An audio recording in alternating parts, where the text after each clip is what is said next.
Chapter 8. I soon learned to know this flower better. On the little prince's planet, the flowers had always been simple. They had only one ring of petals. They took up no room at all. They were a trouble to nobody.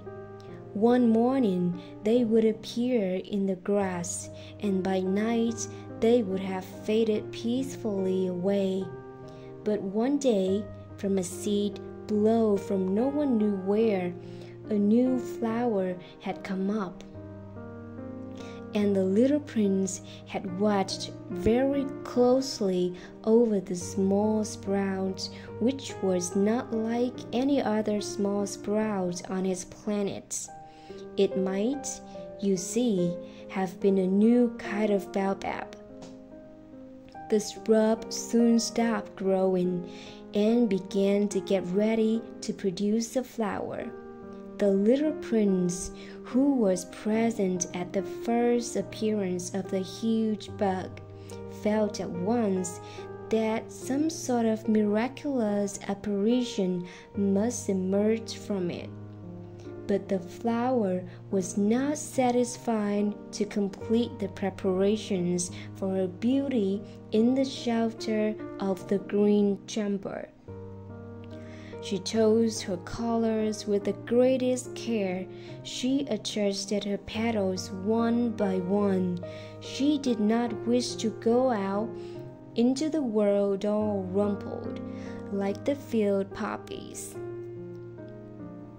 It was only in the full radiance of her beauty that she wished to appear.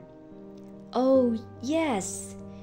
She was a coquettish creature, and her mysterious adornment lasted for days and days. Then one morning, exactly at sunrise, she certainly showed herself, and after working with all this painstaking precision, she yawned and said, "Ah, I am scarcely awake. I beg that you will excuse me. My petals are still all disarranged." But the little prince could not restrain his admiration. "Oh, how beautiful you are!" "I am not," the flower responded sweetly. "And I was born at the same moment as the sun." The little prince could guess easily enough that she was not any too modest, but how moving and exciting she was.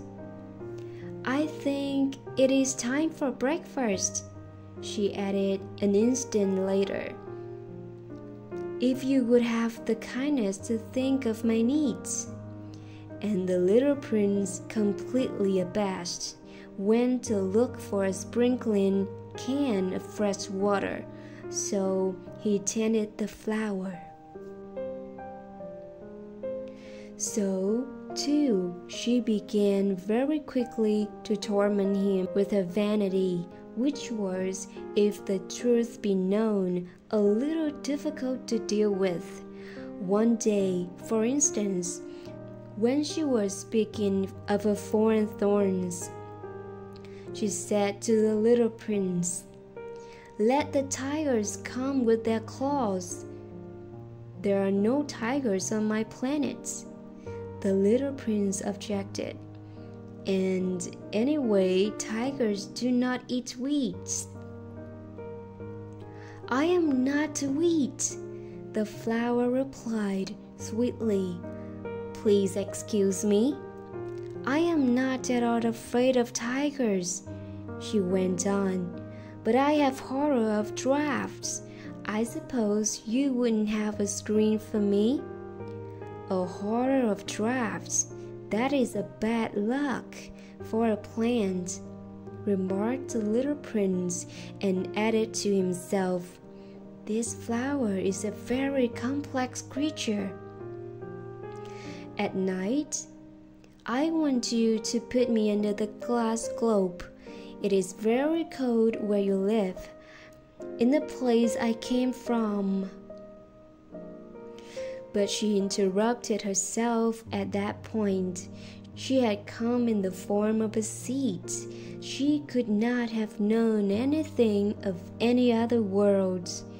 Embarrassed over having let herself be caught on the verge of such a naive untruth, she coughed 2 or 3 times in order to put the little prince in the wrong.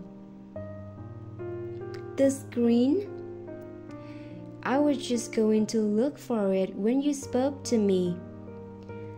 Then she forced her cough a little more so that he should suffer from remorse just the same.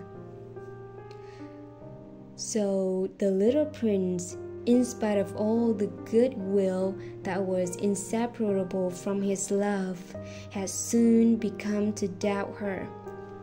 He had taken seriously words which were without importance, and it made him very unhappy. "I ought to have listened to her," he confided to me one day. "One never ought to listen to the flowers. One should simply look at them and breathe their fragrance. Mine perfumed all the planet, but I did not know how to take pleasure in all her grace." This tale of Claus, which disturbed me so much, should only have filled my heart with tenderness and pity. And he continued his confidences. "The fact is that I did not know how to understand anything. I ought to have judged by deeds and not by words. She cast a fragrance and a radiance over me. I ought to have guessed all the affection that lay behind her poor little stratagems. Flowers are so inconsistent. But I was too young to know how to love her.